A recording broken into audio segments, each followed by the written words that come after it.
Hi everyone. It's late at night, but I came to Restoration Plaza here in Bedford-Stuyvesant, right near Crown Heights, the Hasidic community where I obviously spend a lot of time, to meet with my very dear friend, Reverend Conrad Tillard. I should mention that he's running for office, but that's not why I'm here, because I don't endorse candidates as a rabbi. But I'm here because you and I are friends, and we found ourselves in the strangest situation about 20 years ago. Absolutely. When I was the morning host of WWRL, one of the great legacy African-American radio stations. Absolutely. And my co-host, who's my brother, Peter Noel, one of the truly special, loving, beautiful men, left the show. Right. You replaced him, Absolutely. and we became incredible buddies. Absolutely. And I'm here because you're now being accused of anti-Semitism when I know your heart. Yes. Because we were on the air together, and we battled it out, just like me and... Absolutely. But there was love between us. Absolutely. And the idea that you're an anti-Semite, that people would say that, it hurts me to hear that, because I know it's not true. So they're bringing up stuff that was said when you were in the Nation of Islam. Right. And let me just give you my take on this, and I'd like to hear your take on it. Sure. Here we are at Restoration Plaza, which is so historical because Bobby Kennedy came here to establish this after he saw the poverty of Marion Wright Edelman. Let's just remember that Bobby Kennedy, who is now one of the great men of the 20th century, he was once a lawyer for McCarthy. Absolutely. But he changed. Absolutely. He was a patrician, aristocrat from Boston. Absolutely. He became an advocate for African Americans, people of color, Native Americans, and one of the truly great men. I'm awed by the memory of Bobby Kennedy, and Marion Wright Edelman took him to the South. Her son Jonah was a Rhodes Scholar at Oxford that I was close to. Yes. So people change. You were in the Nation of Islam. You were the successor to Malcolm X, and I'm close to Malcolm X's daughter. Yes. God bless her, incredible woman. Malcolm X also changed. He started a lot of hatred towards white people. Jews probably weren't his favorite people either. But he also, before he's murdered, he's one of the great men. He has this transformation. That happened with you as well. Yeah, I mean, first of all, Shmuley, I appreciate you coming to see me. And, not only did we do the radio show, but I've had Passover supper in your home. That's right. And one of the great joys of my life was to take my children into your home. And I still remember, and they still remember, the elaborate rituals that were new to us, but it was an important cultural exchange. And one of the great things about our friendship is that we've not always agreed on every issue, but respect and mutual admiration is very important. One of the great traditions, you mentioned Bobby Kennedy and Malcolm X, and America has produced so many great examples of people who have evolved. Our mutual friend Al Sharp, and many others. And so I think that people who raise things from 25 and 30 years ago are doing it in an almost cynical way. And that's unfortunate because I have had a true conversion experience. I returned to the church of my youth, and I love Christians of every ecumenical tradition. I love Jews of every tradition, and I also love the Islamic community. And I decided a long time ago that I wanted to be a uniter and not a divider. And it's very unfortunate that some people would go back and hash those statements up simply cynically for a political well, let me put it this way. Sure. In the Jewish religion, Sure. there's actually a law. Maimonides quotes this as, and he was a uniter because he was the Jewish physician to the greatest Muslim conqueror of all time, Sultan Saladin. And he famously said, Maimonides, as a matter of Jewish law, that if a person changes his ways, you cannot remind them of those uglier times because they've changed. You and I have forged a friendship 20 years ago before you were running for state senate. Again, I'm not endorsing candidates. I want to make that clear. But I'm not going to see a good man in the line. Absolutely. And you were in the middle of your transformation then. Yes. It was right at the beginning. Yeah. You were a man of stature. You were the successor to Malcolm X at Mosque number 7 in Harlem, world famous place. Yes.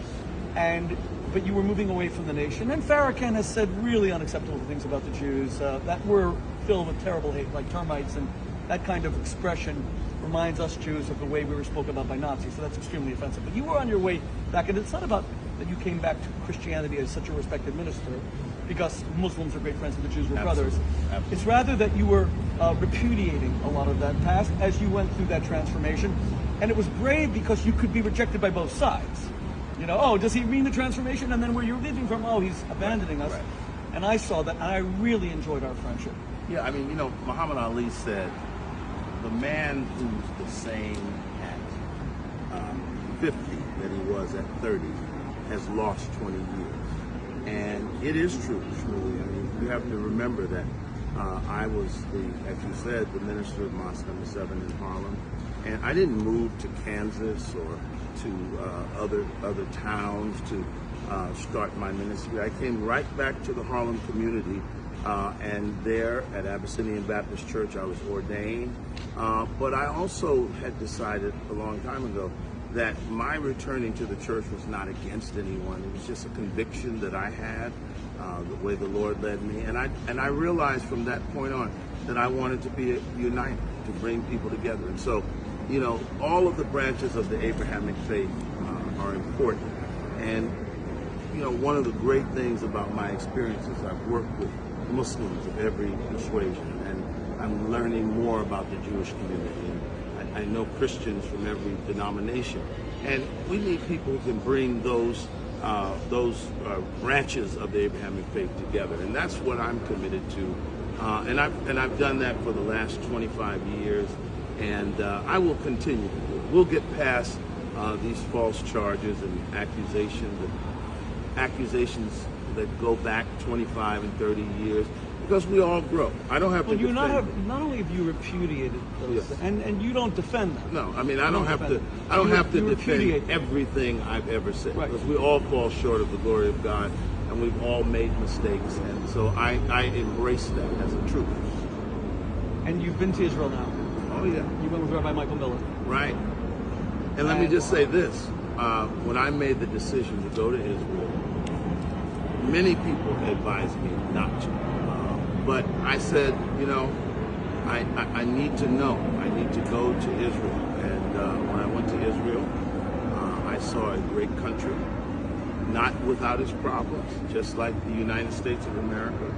But I had an opportunity to travel throughout the country. Went with Rabbi Michael Miller and other ministers, and we went to the Knesset. We met with Ethiopian Jews, and we met with, we went everywhere, Masada, Surat, I mean, just all over the country. It's a very comprehensive trip. And one of the things that I realized, and we went to the West Bank and Bethlehem. And so I realized that, you know, we have enough divisive forces in the world, and in the time that I have left and the voice that I have, I want to be the kind of person that brings people together. You know, it was very important to me when I came back to the church that my conversion was not to be used against the Islamic community, because I love those brothers and sisters as well. And I want to help. I have friends who are Muslims, friends who are Christian, and friends who are Jews. And I want to help bring folks together. That's what I'm about. I'm with That's you. what I'm about. Look, yeah, you went to Israel and you saw the glory of the country. You said it's not a perfect democracy. No, absolutely. The way the United States is not a perfect democracy. Right, absolutely. And Israel invites intelligent criticism because it is a free and open society where people can express any opinion fearlessly. And we hope that, God willing, our Muslim brothers and sisters who are Israel's neighbors will, God willing, enjoy the same freedoms. It's the haters, the people who have an irrational, unreasonable hate, that we have a right to push back against, like BDS, which seeks the economic destruction of Israel. To the extent that Israel can always improve, but the United States, like we said, Israel's a great ally of the United States. Right. We always want to see countries grow. The way we grow personally, microcosmically, macrocosmically, we want to see societies grow. But I'm very happy that you went, and I think that you and I have had this long friendship that has been very meaningful to me. And I remember that our conversations on the air, and here I was, a white Jew broadcasting mostly to an African-American Christian audience. Right. I remember the love I was shown, the brother, and they argued with me every day. Absolutely. You argued with me, Peter, but they embraced me. Absolutely. And I have a lifelong connection to the African-American community. Blacks and Jews really are brothers. And Conrad, whatever God's path is for you henceforth, whether it's in politics, whether it's anything else, I hope that you will continue that mission of bringing communities together in general and the African-American Jewish communities in particular. Because if you do end up representing this area, you're 5 blocks from the world headquarters of my movement, Chabad movement, which has global influence. It operates in 180 countries among Jews and non-Jews. Cory Booker, I was a Chabad representative in Oxford, England. Cory Booker was my student president. Now he's my senator from New Jersey. We had Passover with Cory Booker at your house. Yeah, yeah. And that was 20 years ago. That was 20 years ago, yeah. Yeah. Cory was probably a councilman in Newark at the time. Yes. I think A lot of people are going to watch this and they're going to Sure. say, Shmuley, why aren't you bringing up specific things that Conrad is said to have said that appeared in the New York media for him to repudiate? I want to be clear about this because I follow Jewish values. Because Maimonides says you don't bring up a person's past when they've repudiated it. You repudiate all that. I don't want to repeat it. Right? That's not you. Yeah, well, let me just say this. This is very important. The things I've said in the past, I have grown. Right. See, what people have to understand is that New York is a different city today. Right. I'm a different person. Right. We were in very challenging times. There was a lot of ethnic tension. Right.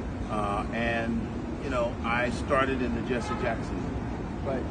as a student when he ran for president. Right. And so my political consciousness came at a time just when the black-Jewish relationship was experiencing a great rift in the 1980s. And one of the things that I learned over the course of my experience is that with age comes wisdom, and people are all the same.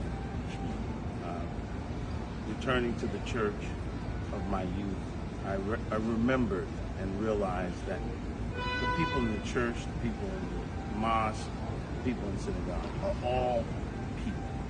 And to characterize any race or any religion, and that's anybody, in a certain way, is fundamentally what we're not supposed to be about.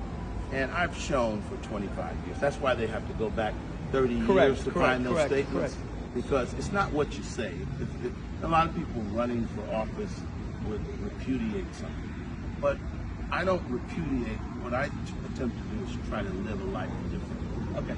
And I think that's a better example and model. Well, that's a spiritual comment. I appreciate that. And that's kind of what Maimonides said. Right. That you kind of shed one skin, Absolutely. right? And then I agree with that. Okay. Look, Conrad, you mentioned Muhammad Ali. So Yes. there's a new great PBS documentary. Yes. It's phenomenal, by Ken Burns. Yes, So good. And what he shows is that, you know, when Muhammad Ali was part of the nation and even rejected his mentor Malcolm X, you were his successor. Right. And Muhammad Ali would later say that it was one of the greatest regrets of his life. Right. Absolutely. And Malcolm X was crestfallen, heartbroken, because he was his mentor. Muhammad Ali had said things that were unkind about Israel and the Jewish people, but later in his life, he was donating to, if I'm not incorrect, I'm almost certain, to Jewish charities. He was donating to Jewish homes for the aged. And the Jewish community, you know, he's revered today. There was also that growth. But Malcolm X is the greatest example. My wife is here right now. I cannot tell you how honored we were all the times that Malcolm X's daughter, Malak, came to our home for Shabbat, and what a beautiful soul. And there was, like you said, there was that growth. Listen, Conrad, I thank you for our friendship. I remember our conversations on the air. They were so special to me. They stayed with me these 2 decades. I remember how charismatic you were. I remember how honest you were. But I remember that you were struggling at the time. You were looking for this new path, and it wasn't easy. And I respected you for it. I respect you for it now in wanting to serve. Okay? Well, I appreciate you. And by the way, I saw that with my own eyes. Yes. It was well before you ran for anything. You always, Absolutely. because if you were doing it now, you're running for office. Okay. The biggest problem we have in American politics today, or one of the biggest problems, is when people are not real and they're not authentic. But I saw it with you. Absolutely. 2 decades ago. You know, one of my professors, James Forbes, at Harvard, my preaching professor, who used to pastor the venerable Riverside Church. He issued a challenge. Where Martin Luther King gave one of his greatest speeches. Absolutely. It's about Vietnam. Yeah. He issued a challenge to me. He said, you know, Conrad, you're brilliant. You have a lot of gifts. He said, you're going to have to decide whether you want to be known for tearing down the system or building up. And there are important traditions for people who challenge systems. But I have decided